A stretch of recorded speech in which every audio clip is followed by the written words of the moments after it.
حضرت بایزید بستامی رحمۃ اللہ تعالیٰ علیہ، آپ اللہ تعالیٰ کے بہت بڑے ولی تھے۔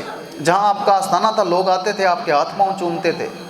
تو آپ نے کہا یار یہاں لوگ بڑے میری عزت کرتے ہیں، بڑے ہاتھ پاؤں چومتے ہیں، چل بلیا چل اتھے چلیے جتھے ہون سارے ہی انے، نہ کوئی ساڈی ذات پچھان ہے نہ کوئی سانو۔ نیکی ہوتی ہی وہ ہے جو اللہ اور آپ کے درمیان ہو۔ کل قیامت والے دن کچھ لوگ نیکیوں کے پہاڑ لے کر آئیں گے۔ حضور نے فرمایا نیکیوں کے پہاڑ ہوں گے ان کے پاس۔ جب آئے گا نا اللہ تعالیٰ کے سامنے تو اللہ تعالیٰ فرمائے گا جاؤ یہ اجر اس کا میرے پاس تو کوئی اجر نہیں۔ یا اللہ ہم نے اتنی نیکیاں کی تھی۔ فرمایا جس کے لیے تم نے نیکیاں کی تھی جاؤ ان سے جا کے اجر دو۔ تم تو دکھاوے کے لیے کرتے تھے۔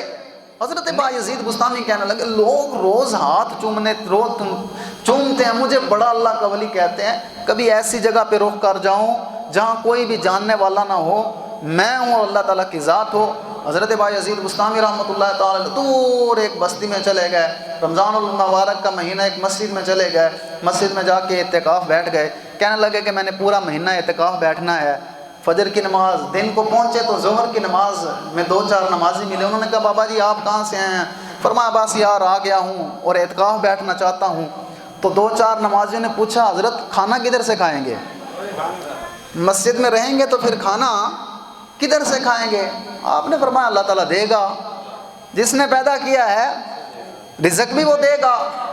یہی بات آپ سمجھ لیں جمعے کے اوپر، کہا کہ وہی بات دے گا۔ عصر ٹائم اور نمازی آئے، انہوں نے بابا جی کو دیکھا، نئے تھے، پوچھنے لگے بابا جی کدھر سے آئے ہیں؟ کہنے لگے کہ جناب بس اعتکاف بیٹھنا ہے۔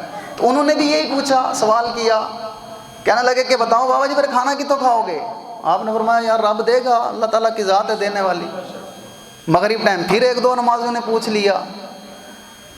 آپ نے کہا جناب یہ تو پوچھنے کا سلسلہ ہی جاری ہو رہا ہے کہ جناب کون کھانا دے گا کون نہیں دے گا۔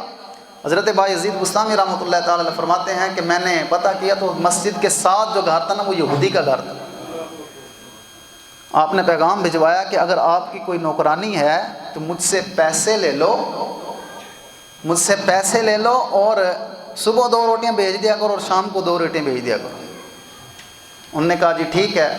حضرت بایزید بستامی رحمۃ اللہ تعالیٰ علیہ دوسرا دن ہوا تو آپ انتظار کرنے لگے کہ آج کوئی مجھ سے پوچھے کہ کھانا کدھر سے کھاؤ گے؟ حضرت بایزید بستامی رحمۃ اللہ تعالیٰ علیہ ظہر کا وقت ہوا تو 1-2 لوگوں نے نمازی نے پوچھا، انہوں نے کہا حضرت بایزید سے پوچھنے لگے بابا جی کھانا کدھر سے کھاؤ گے؟ رہو گے تو مسجد میں؟ آپ بھی انتظار کر رہے تھے کوئی مجھ سے پوچھے۔ آپ نے فرمایا نمازیوں سارے بیٹھ جاؤ میں تمہیں بتاتا ہوں۔ سارے نمازیوں کو اکٹھا کیا اور فرمایا کہ میں یہ جو یہودی کا گھر ہے اس کو پیسے دے دیے ہیں، 2 روٹیاں صبح بھی آ جائیں گی اور 2 شام کو بھی آ جائیں گی، لیکن آ جاؤ سارے آ جاؤ۔ سارے چپ ہو گئے۔ انہوں نے کہا بس ٹھیک ہے جی کھانے کا بندوبست ہو گیا۔ آپ نے فرمایا آ جاؤ سارے مسجد میں، ہم دوبارہ سے کلمہ پڑھتے ہیں، ہم دوبارہ کلمہ پڑھتے ہیں۔ وہ کہنے لگے ہم تو الحمدللہ مسلمان ہیں، نماز پڑھنے والے ہیں، نفل پڑھنے والے ہیں، تو دوبارہ کلمہ کیوں پڑھیں؟ آپ نے فرمایا کل کا پوچھ رہے ہو کہ کھانا کدھر سے کھاؤ گے، کھانا کدھر سے کھاؤ گے؟ میں نے کہا میرا اللہ مجھے کھلائے گا، اللہ دے گا، لیکن کسی کو یقین نہیں آیا۔ آج جب میں نے کہا کہ یہودی کے گھر سے آ جائے گا تو سارے چپ ہو گئے ہو، اور یہودی کو دینے پر جو ہے، یہودی پر جو ہے ان کی روٹیاں دینے پر تمہیں اعتبار آ گیا۔ میں کل سے رب کا نام لے رہا ہوں، اس پہ تو اعتبار ہی نہیں آیا۔ یہودی پر تو اعتبار آ گیا، میں کل کا کہہ رہا ہوں میرا رب جو ہے وہ دینے والا ہے، لیکن تمہیں اعتبار نہیں آیا۔ آجو ہم پھر سے اسلام قبول کریں، پھر سے کلمہ پڑھیں۔ یہ انسان ہے، کبھی رب کی رضا پر خوش ہی نہیں ہوتا۔ کسی سے پوچھ لیں اگر کسی کی 15,000 تنخواہ ہے وہ کہے گا کہ میری جناب 30,000 تنخواہ ہو، 30,000 ہو جائے تو مزہ ہی آ جائے۔ 30,000 والے سے پوچھ لیں تو وہ خوش ہے؟ نہیں خوش ہے۔ وہ کہے گا جناب میری 60,000 روپے ہو جائے تو مجھے اور زیادہ سکون ہو جائے۔ 60,000 والے سے پوچھ لیں، وہ کہتا ہے نہیں جناب 1,00,000 روپیہ ہو تو پھر جا کے جو ہے وہ میری پوری پڑے گی۔ 1,00,000 والے سے پوچھ لیں، کبھی انسان کا پیٹ بھی بھرا کبھی؟